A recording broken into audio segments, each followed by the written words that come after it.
Gostaria que você abrisse comigo a sua Bíblia em Lucas, capítulo 24, versículo 49. Lucas, capítulo 24, versículo 49. Vamos ler esse versículo e nós vamos orar. Diz assim: Eu lhes envio a promessa de meu Pai, mas fiquem na cidade até serem revestidos do poder do alto. Vamos ler mais uma vez.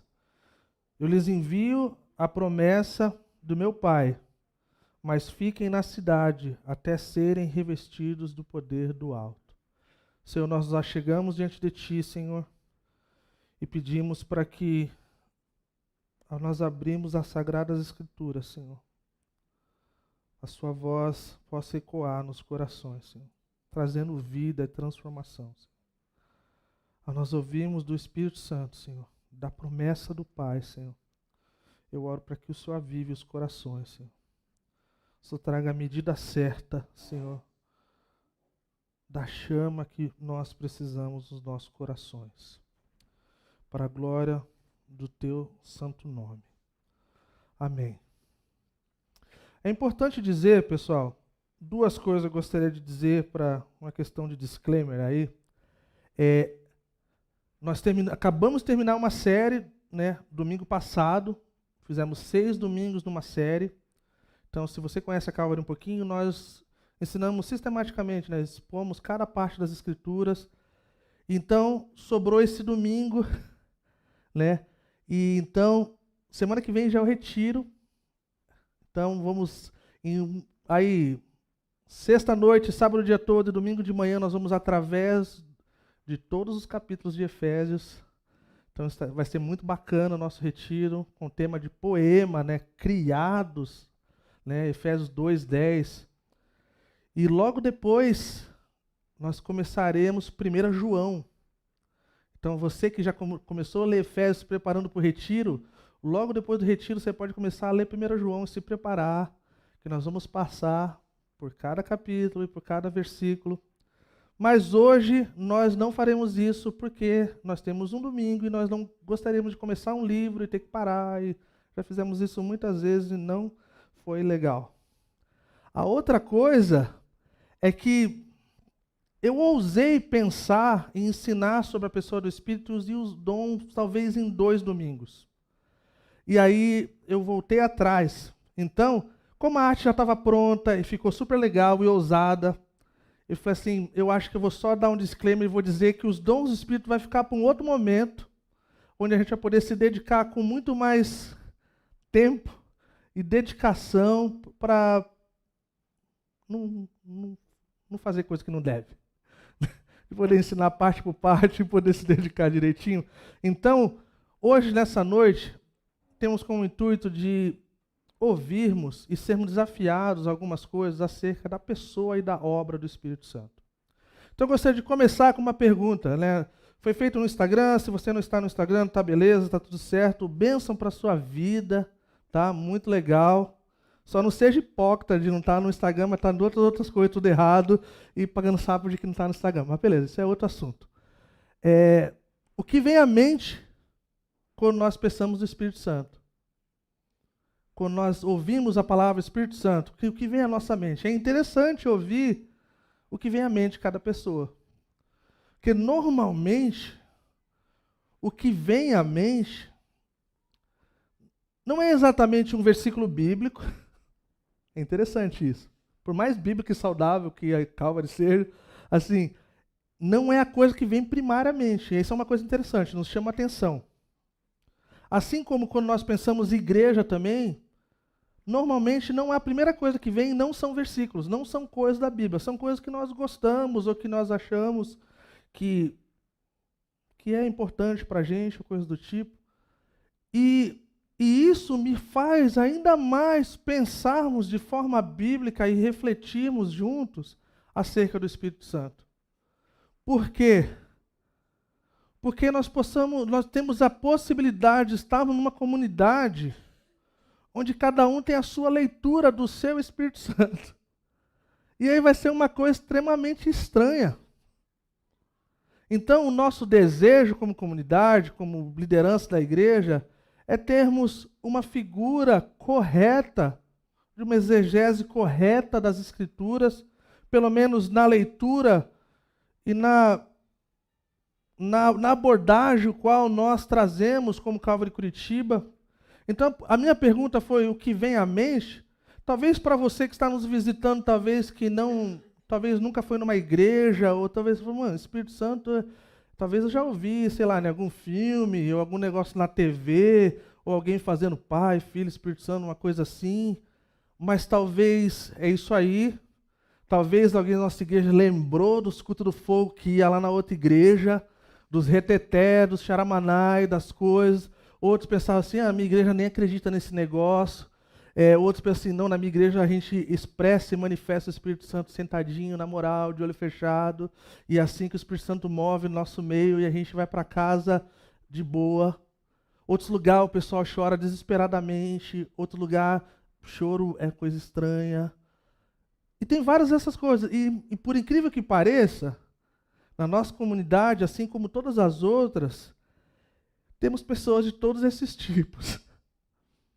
Então, é bom que a gente olhe para as Escrituras. Então, como parte introdutória, acho que é importante a gente pensar no Espírito Santo como uma pessoa. Ele é uma pessoa. Ele tem personalidade, ele tem inteligência, ele tem vontade, ele tem emoção. Ele veio com um intuito específico, com uma obra específica para cumprir na vida do povo de Deus. Ele é uma pessoa, ele não é uma coisa, ele não é o coiso. Ele não é uma energia, ele não é um fantasminha ou uma coisa que os crentes clamam de vez em quando e chamam, e aí vem esse negócio e faz alguma coisa que os pessoal fica estranho. E olha que tem lugares que o Espírito Santo traz muita estranheza. Tem lugares que pessoas rugiram como leão, tem pessoas que fazem cocoricó. E pode parecer absurdo, mas é verdade. É verdade assim, isso é verdade esse bilhete. Não é assim que deveria ser. Então nós não queremos isso aqui. Se pegar alguém rugindo ou fazendo cocoricó, vai conhecer ali o gabinete secreto. Mas, gente, existem lugares, como por exemplo, os testemunhos de Jeová, eles acreditam que o Espírito Santo é uma coisa. O que é uma discordância, né, de acordo com as Escrituras, o qual difere de tudo que o cristianismo oferece e traz como abordagem. O pronome usado por Espírito Santo é de ele, né? Não é isto ou aquilo, né? Então, talvez pode passar despercebido em alguns lugares, mas, por exemplo, em inglês isso é muito nítido. Quando você usa o isto ou aquilo, você está se referindo a uma coisa, um objeto, né? Então, ele não é. Ele é a terceira pessoa da Trindade, o qual nós não temos tempo para abordar. A doutrina da Trindade é de extrema importância, né, para a história do cristianismo. Essa questão do Pai, Filho e Espírito Santo é de extrema importância. Nós não adoramos três deuses diferentes, eles não são separados e se juntam de vez em quando. Não, não. Nós estamos falando da Santa Trindade, onde cada um deles somam essa coisa trinitária e cada um com um aspecto, né, de qualidades diferentes, né? Então nós podemos, em louvor e adoração, direcionar os nossos louvores e adoração quando nós pensamos em Deus Pai, em Jesus o Filho, o Espírito Santo, da mesma forma, sem medo de errar. Será que é errado adorar o Espírito Santo? Né? Algumas pessoas podem se perguntar, e algumas de nós já nos perguntamos acerca disso. Mas, quando, por exemplo, a gente vai lidar de forma específica, faz muito sentido. Então, quando nós pensamos na cruz, nós pensamos no Cristo. Né?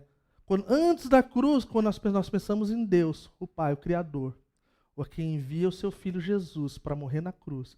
Então Jesus, logo depois, ele fala que viria um outro, a qual ele enviaria, que seria o Consolador, o Ajudador. E que ele iria para o Pai, mas ele não deixaria o seu povo órfão. E nesse texto que a gente leu, de forma bem simples e rápida, ele fala que eu vou enviar a vocês a promessa do Pai. Então, o Espírito Santo ele tem vários nomes através das Escrituras, mas está falando da mesma pessoa, o qual, se você procurar, por exemplo, quantas vezes tem a palavra Espírito Santo no Novo Testamento, você vai ver várias expressões como a promessa do Pai, o Espírito do Filho, o Espírito de Jesus Cristo, o Espírito Santo, o Espírito de Deus e tantas outras coisas. Mas eu gostaria de nos apontar para o Catecismo Nova Cidade. A pergunta 36 do Catecismo, olha que interessante. Fala assim: o que cremos a respeito do Espírito Santo? Por que eu estou citando o Catecismo Nova Cidade? Por dois motivos. Nós estamos adotando, como comunidade, como um lugar de discipulado, de cuidar uns dos outros, de ensinarmos as Escrituras. Né? Então, se você quer aprender mais de doutrina básica, você pega o Catecismo uma vez por semana, você pega uma pergunta lá e você vai ter muito caldo grosso para ficar aí por um bom tempo até você enjoar. Mesma coisa os pais com os filhos, coisa do tipo, é uma coisa incrível.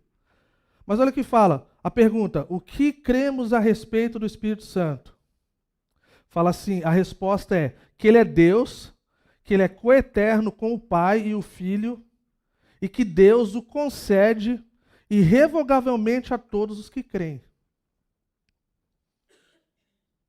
Vou ler mais uma vez. Que ele é Deus, ele não é mais um Deus, como algumas religiões falam. Ele é Deus, ele é coeterno com o Pai e o Filho, e que Deus o concede irrevogavelmente a todos os que creem. Todos os que creem em Cristo verdadeiramente foram selados com o Espírito de Deus, de acordo com as Escrituras, que a gente vai ver lá no livro de Efésios. Tem o Espírito Santo, a qual Deus deu, qual Jesus falou que viria, qual falou para que os discípulos esperassem por esse tempo e que chegasse esse tempo chegou. Agostinho de Hipona, ele falava assim: porquanto, quando nosso Senhor soprou sobre os discípulos, dizendo, recebei o Espírito Santo, com certeza desejava que se entendesse que o Espírito Santo não era apenas o Espírito do Pai, nem do próprio Filho unigênito, pois o mesmo Espírito é, na verdade, o Espírito do Pai e do Filho, fazendo com eles a trindade de Pai, Filho e Espírito Santo, não uma criatura, mas o Criador. Ele não foi criado através do tempo, ele faz parte e coabita desde a eternidade, fazendo sentido através dos tempos que nós temos vivido desde o começo.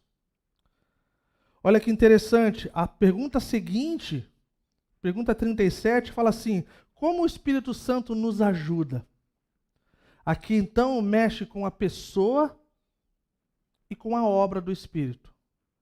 A resposta é assim: o Espírito Santo nos convence do pecado, isso é a obra do Espírito.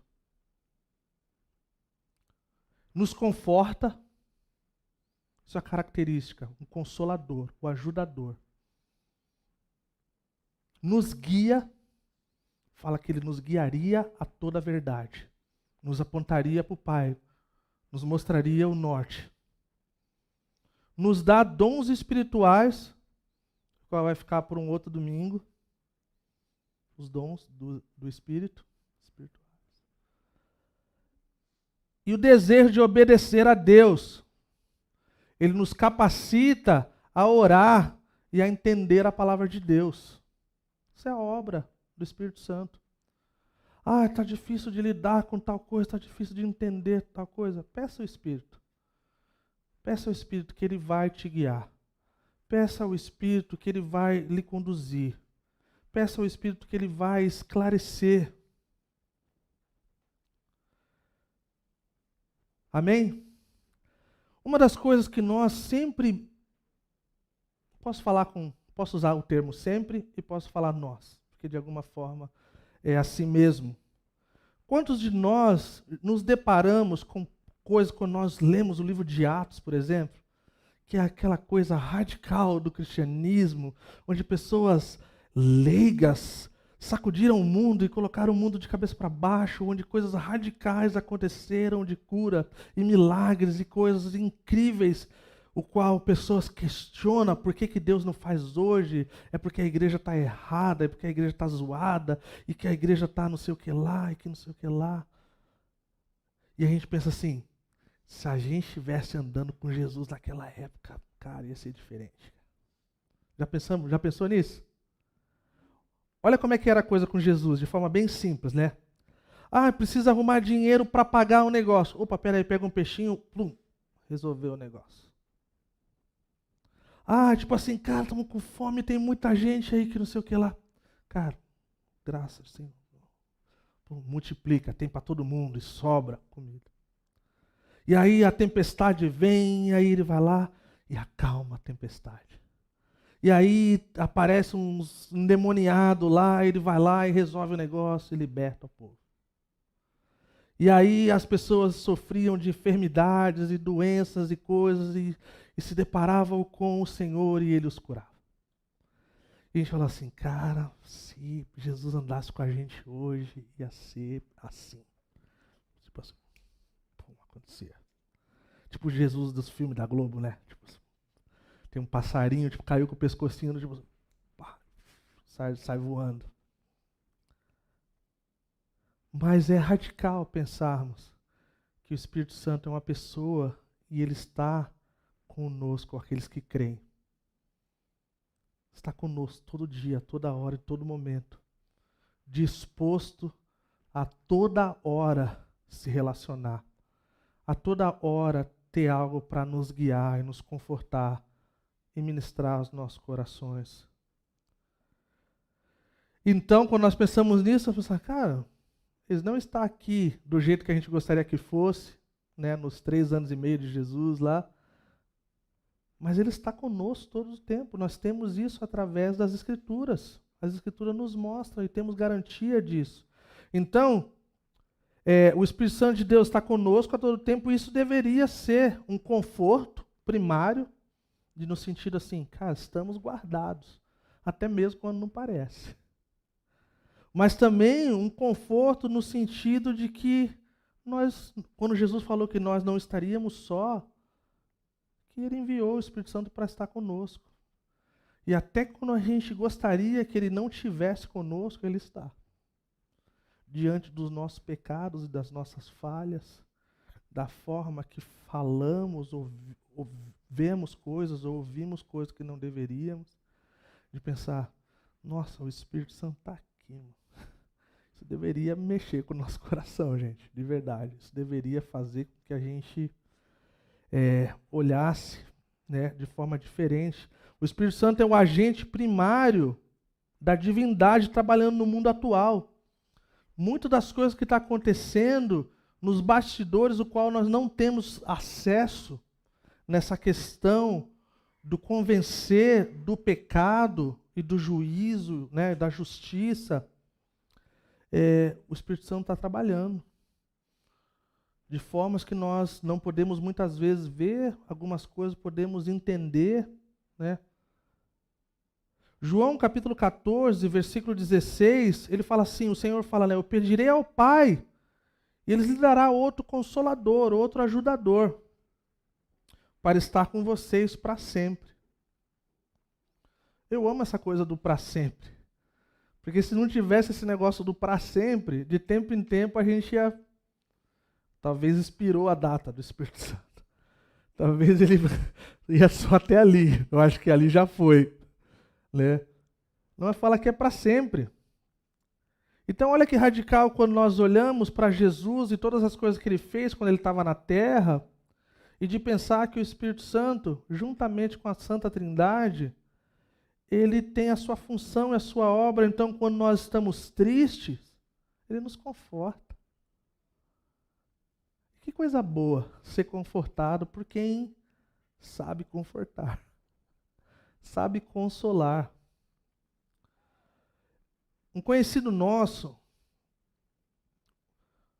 já fez parte dessa comunidade, ele perdeu o seu pai de uma forma bem dolorosa, de uma forma bem parecida com a que eu perdi minha mãe por câncer.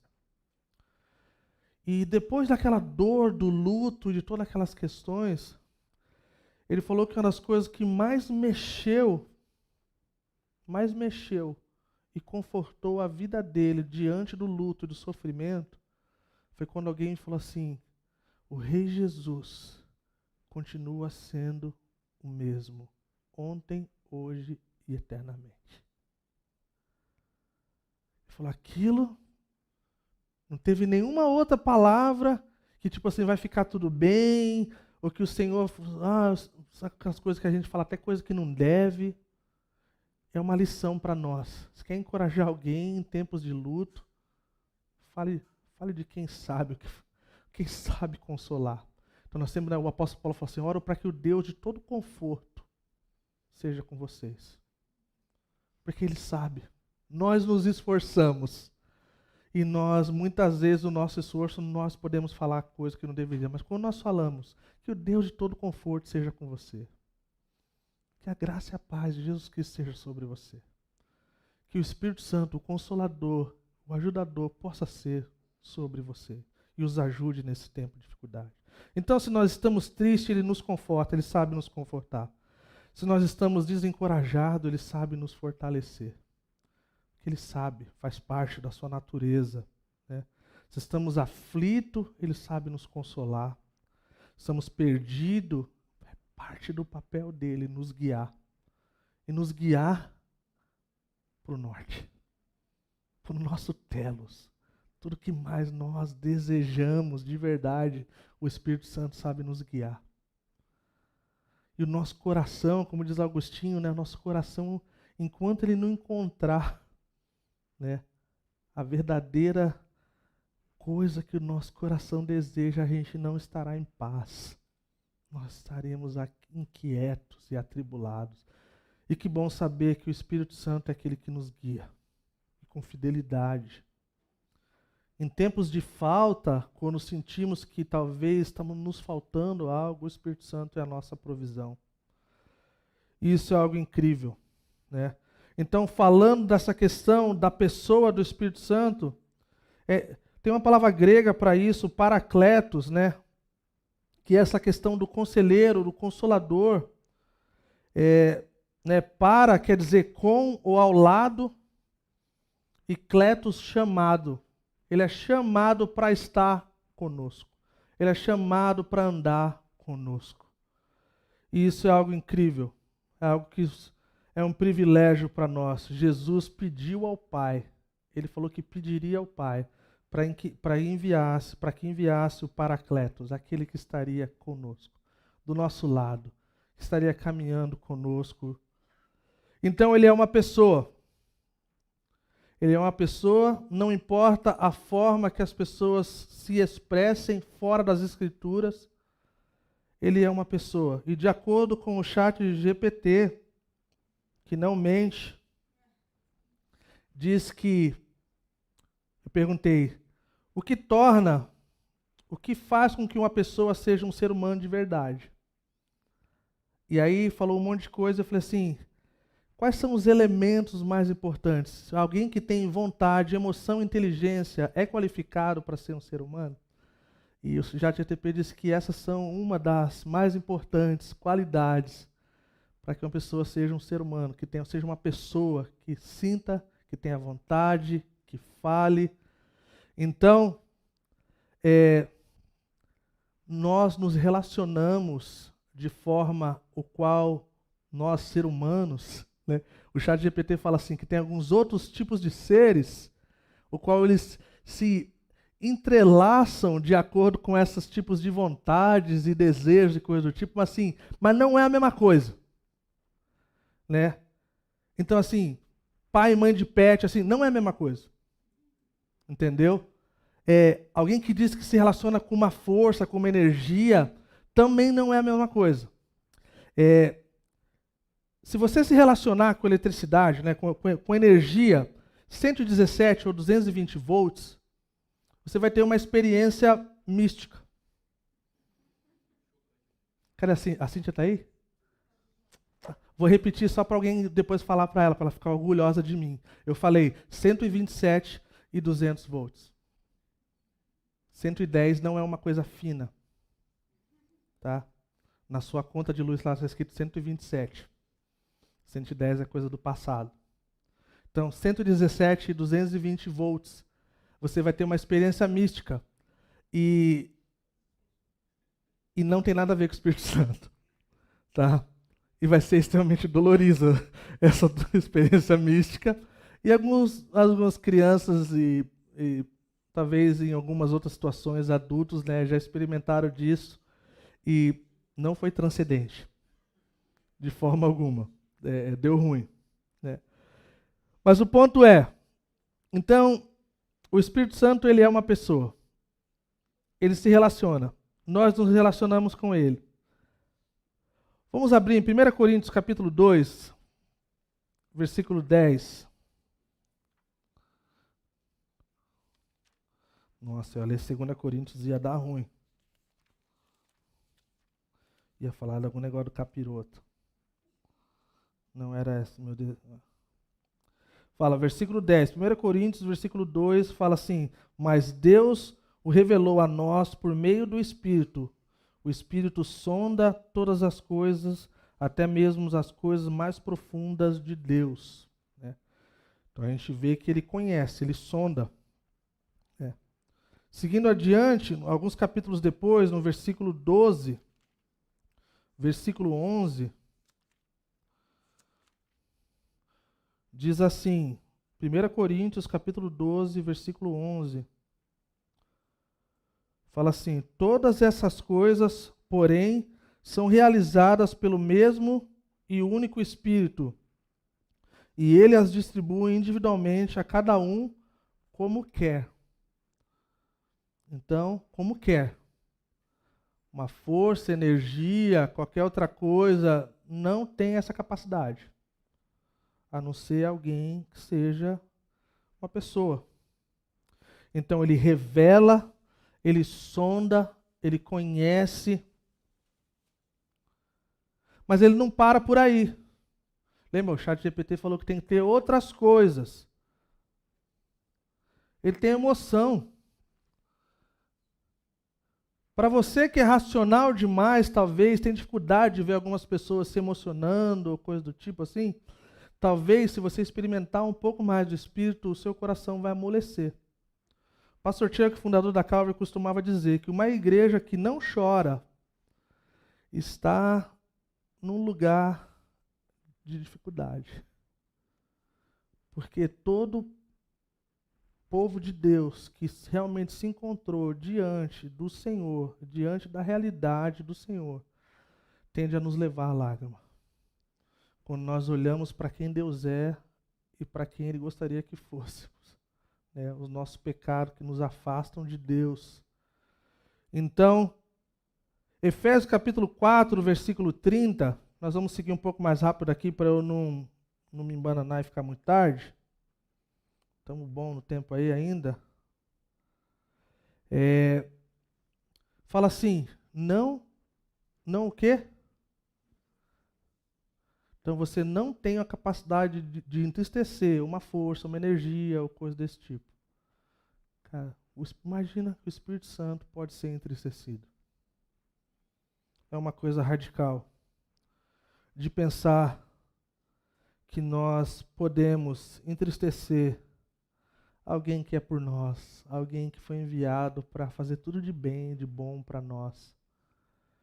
E devido ao nosso coração, talvez, não estar no lugar correto, não estar num lugar onde as Escrituras são o centro da nossa vida, qual estamos andando no caminho de retidão. Fala que a gente pode entristecer e nós não queremos isso. Né? Fala também que Ele nos ama. Romanos capítulo 15, versículo 30. Fala que Ele nos ama, fala que o amor do Espírito, né? Acho melhor a gente... vou ler alguns versículos só para... que eu acho que é de extrema importância. Romanos capítulo 15, versículo 30. Fala assim... Cadê? Aqui fala: recomendo-lhes, irmãos, por nosso Senhor Jesus Cristo e pelo amor do Espírito, que se unam a mim em minha luta. Então ele ama, ele se entristece, ele conhece, ele sonda, ele revela, ele pode ser entristecido, ele ama. Então a gente pode ver que o Espírito Santo, ele, por ser uma pessoa, ele age como uma pessoa, né? Seria estranho falarmos de algo que parece com algo, mas que não representa em sua totalidade o que de fato é. As Escrituras falam em Atos, nós não vamos ler, eu vou passar, em Atos capítulo 13, versículo 2, fala que assim, que disse o Espírito Santo. Então ele fala. E aproveito essa parte para dizer que nós, como Calvary Curitiba, nós acreditamos que ele continua falando. Nós acreditamos que o Espírito Santo continua movendo na terra e falando com o povo de Deus. Uma coisa existem muitas coisas e muitos lugares e muita coisa acontecendo em nome do Espírito Santo. De estranho. Mas isso não invalida a verdade bíblica. Isso não invalida a realidade bíblica. E isso se estende para tantas outras coisas, né? O Guilherme Carvalho, ele costuma dizer que 2 coisas erradas não tornam uma certa. Então assim, cara, se uma coisa é errada, tentar fazer a outra forma de forma errada não é o jeito de consertar a coisa, né? Então, não é porque as pessoas abusam, né? A gente tem visto muito questão de abuso espiritual nesses dias, em nome de Deus, em nome de Cristo, em nome do Espírito Santo. Isso é errado, mas isso não invalida o que o Espírito Santo está fazendo, o que o Espírito Santo veio para fazer e o que ele deseja fazer. Amém? Em Romanos 8, 26, também a gente não vai ler, eu vou só passar, fala que ele intercede por nós. Ele ora por nós. Então, essa pessoa da Trindade, Deus Pai e o Espírito Santo, ele ora por nós, ele intercede por nós. E que bom, que bom ter um intercessor como o Espírito Santo, né? Imagina, ele não precisa ficar tentando decifrar como orar por nós. Ele não fica pensando, deixa eu ver como eu vou orar para fulano. Nossa, tá difícil, ali tem muito pecado, deixa eu ver. Pai, ele não passa por isso. Quem passa é a gente. E normalmente, se nosso coração tivesse um pouquinho diferente, seria talvez diferente. João capítulo 14, 26, fala que ele nos ensina. Que ele nos ensinaria. E que ele nos ensina.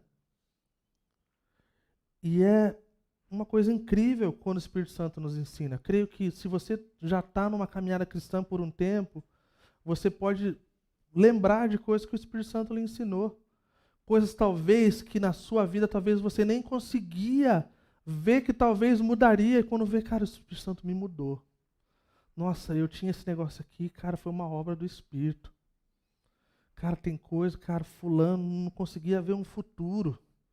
E o Espírito Santo começa então a guiar e a ensinar. E você fala assim, caramba, a gente é tomado por esse ensino divino e diferente. Romanos capítulo 15, versículo 19, esse eu quero ler, porque eu acho que também embasa algumas coisas que a gente acredita como Calvary Curitiba, e eu acho de extrema importância pontuar. Ele opera milagres. Mais uma vez, ele opera milagres. Porque as pessoas usam e abusam dessas coisas, não invalidam as Sagradas Escrituras, não invalida o que Deus está fazendo e o que o Espírito Santo deseja fazer no meio do seu povo. Amém? Fala assim, pelo poder de sinais e maravilhas e por meio do poder do Espírito de Deus. Mais uma vez, pelo poder de sinais e maravilhas e por meio do poder do Espírito de Deus. Quando nós olhamos para as Escrituras no livro de Atos, nós olhamos e nós vemos o Espírito Santo agindo.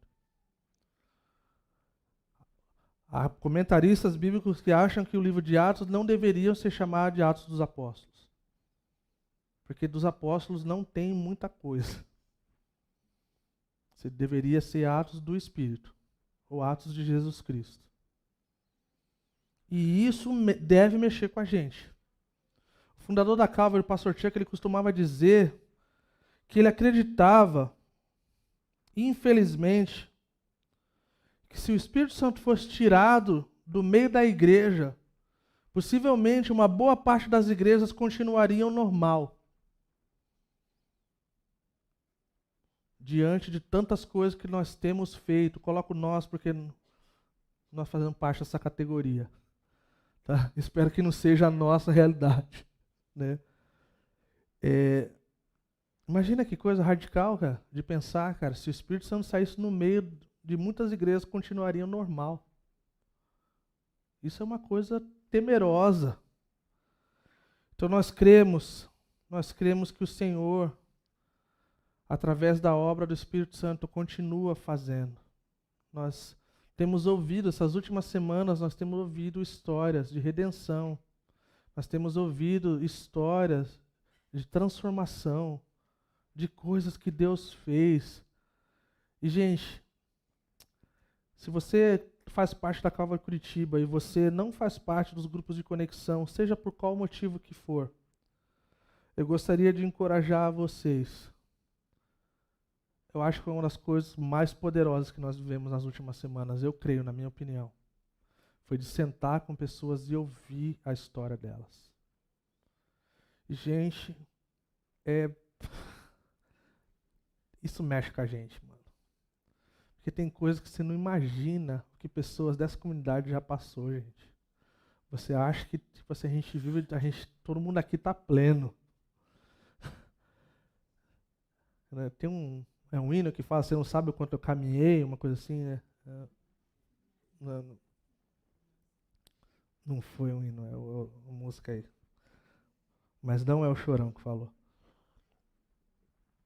Nem o Mano Brown.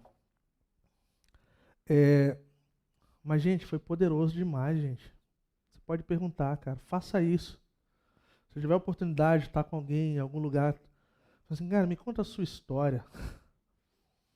E você vai ser tocado, gente, de verdade, na obra do Espírito Santo na vida das pessoas. Pessoas que odiavam crentes. Pessoas que jamais se imaginavam estar num lugar como esse. Pessoas que jamais imaginavam testemunhar do amor de Deus, de coisas que Deus fez na vida deles, porque eles não queriam ter nada com esse povo que falava um monte de coisa e não vivia nada. Então, eu fui privilegiado de poder, como pastor da igreja, poder visitar outros grupos. Então, assim, eu ouvi do meu grupo, ouvi dos outros grupos, e, gente, me abençoou demais. Eu voltei para casa pensando, cara, essa é a obra do Espírito na vida do seu povo, cara. Tivemos o encontro dos homens sexta-feira agora, e acabamos sendo levados pela questão de como nós chegamos na Calvary. E mais uma vez, cara, radical. Radical de pensar que Deus, através da obra do Espírito, está trabalhando no meio do seu povo. Para a glória de Cristo. Amém? Então, indo para a parte final, vamos ler João 16. Para dar tempo para a gente tomar café, antes de o pessoal ficar sem dormir à noite. João 16, versículo 7.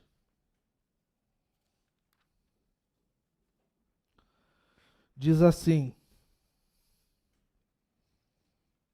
mas eu lhes afirmo que é para o bem de vocês que eu vou. Se eu não for, o conselheiro não virá para vocês, mas se eu for, eu o enviarei.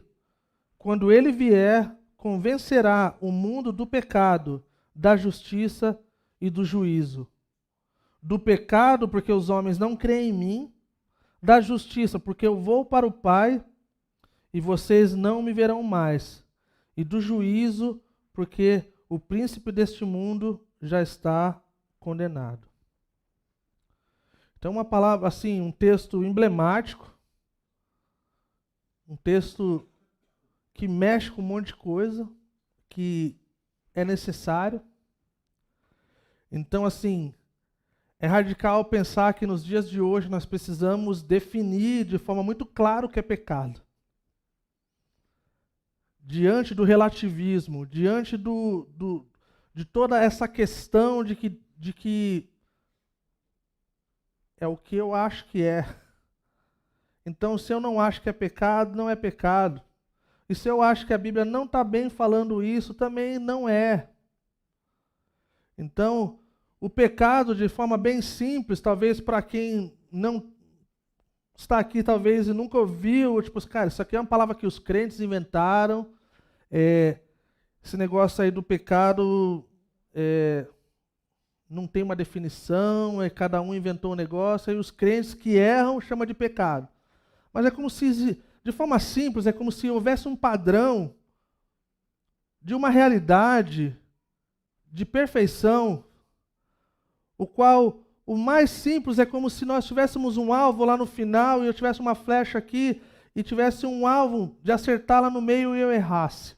Então, quando nós erramos, nós então estamos fora desse padrão.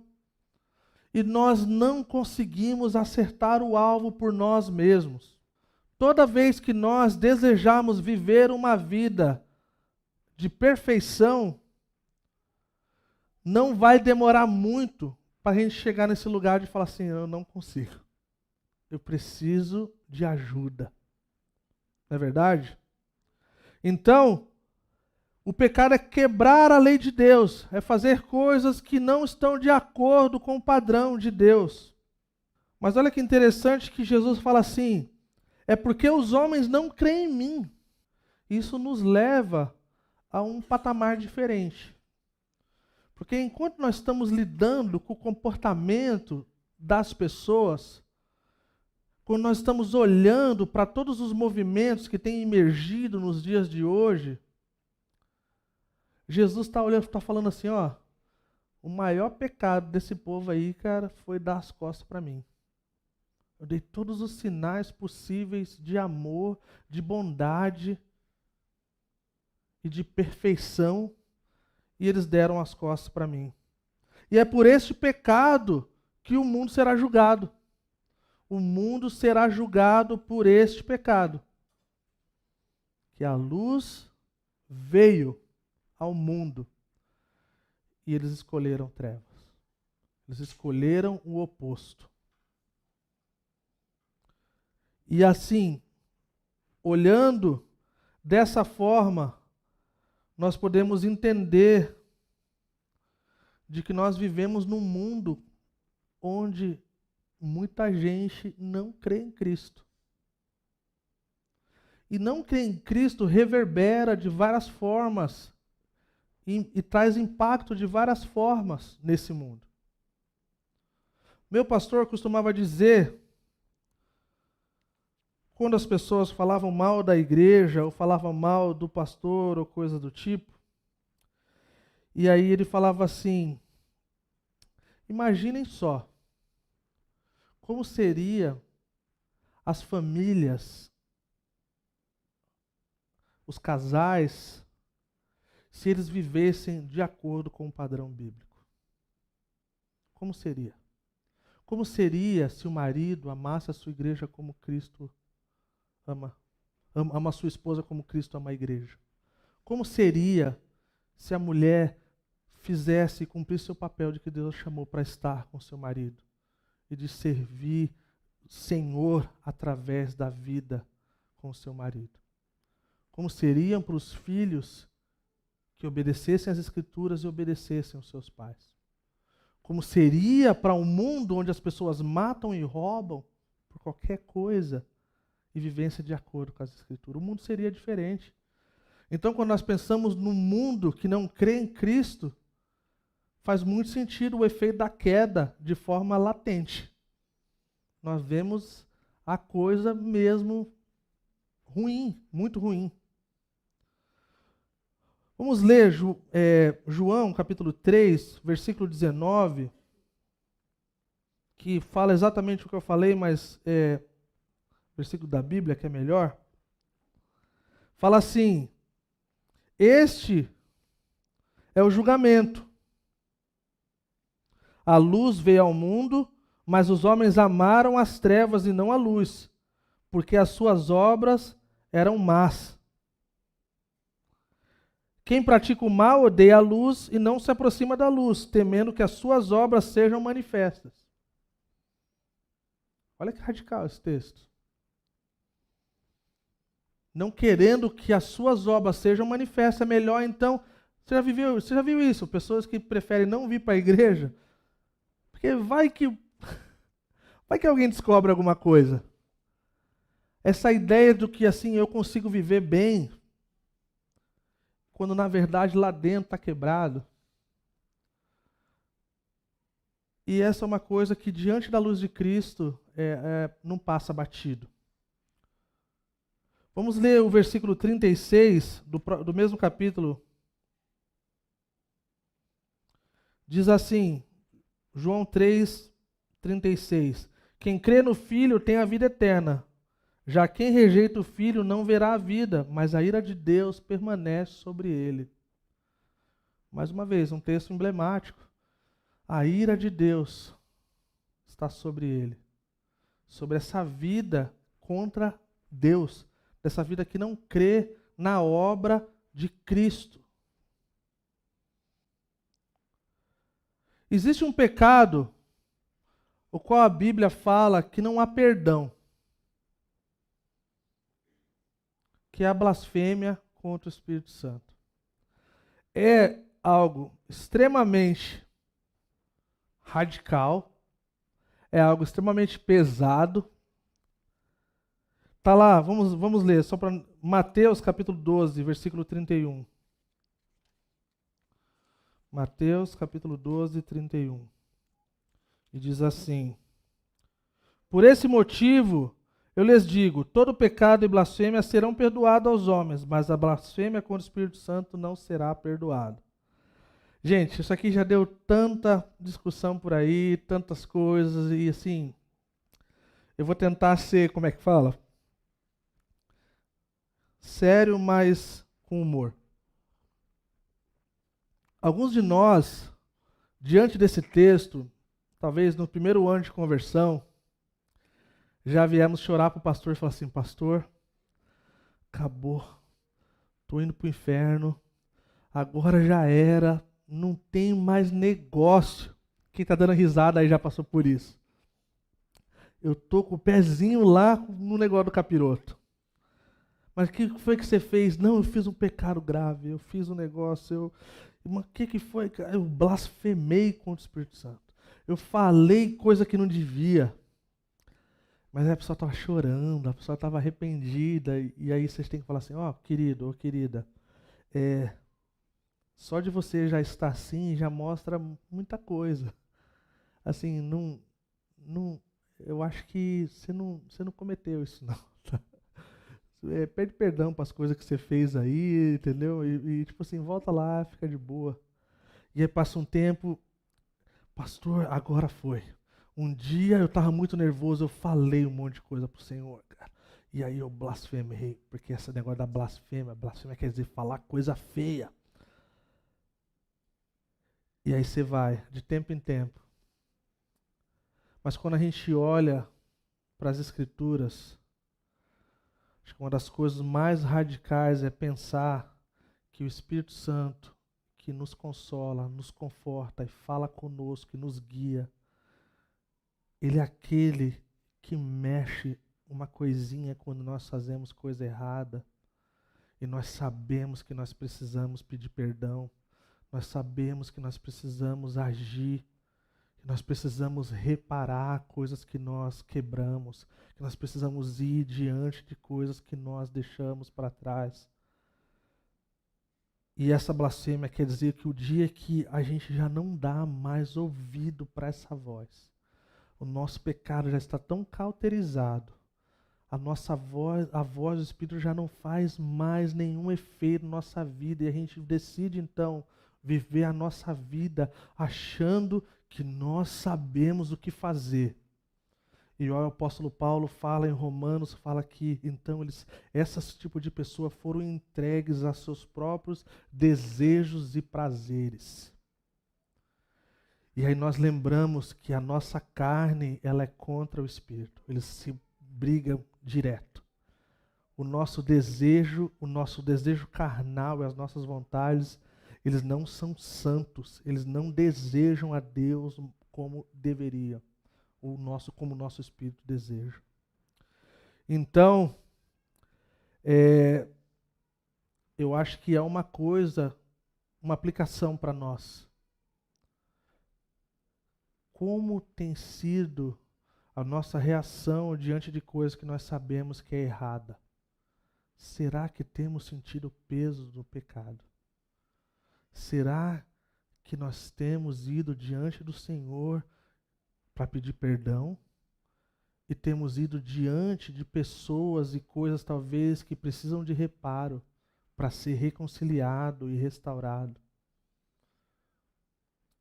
Talvez alguns de vocês não lembrem, mas quando estava ensinando a carta de Filemão, nós falamos sobre a diferença do perdão e da reconciliação. O perdão, ele é incondicional. Não precisa acontecer nada, a pessoa não precisa fazer nada para você perdoar ela. Agora, a reconciliação e a restauração, sim. Então, e todos nós, de alguma forma, passamos por isso. Então, que a gente possa olhar para isso e falar assim, Senhor, talvez eu preciso de um renovo no meu coração. Talvez eu preciso sentir a dor do meu pecado. Talvez eu preciso olhar para as coisas que o Senhor ama e olhar para amar as coisas que o Senhor ama e odiar as coisas que o Senhor odeia. Amém? Em Mateus capítulo 5, versículo 20, Jesus fala assim, interessante.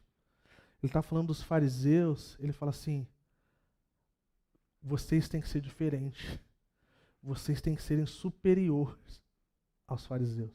E outras coisas, vocês não podem ter essa mesma coisa, cara. Vocês têm que ser diferentes, cara.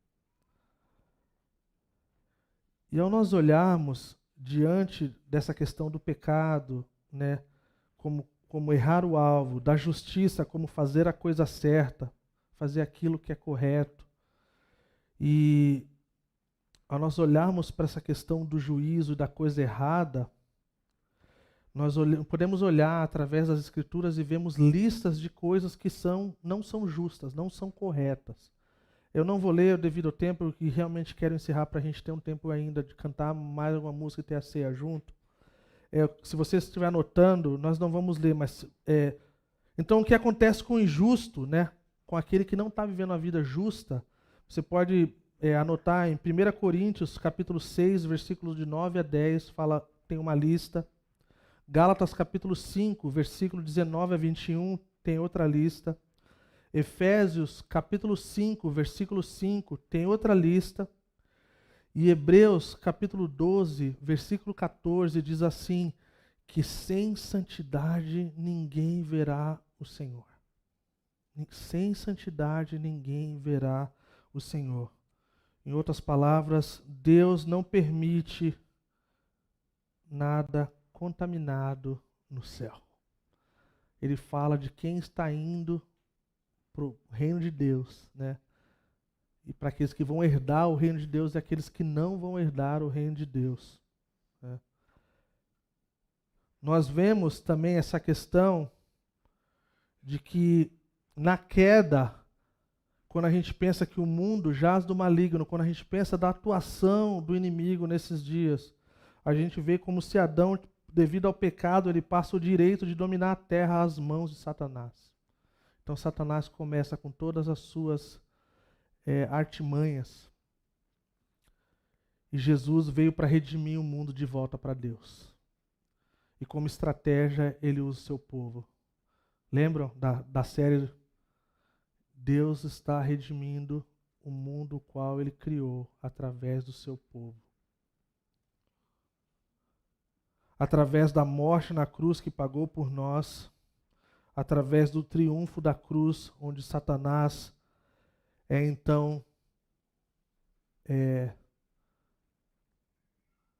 vencido para sempre, onde fica claro de quem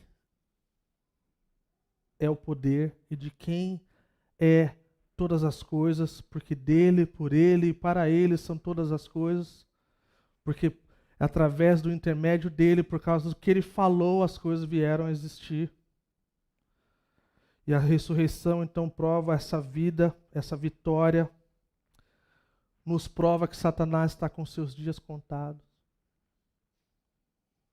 Nos mostra que o Espírito Santo está agindo no mundo e no coração do povo.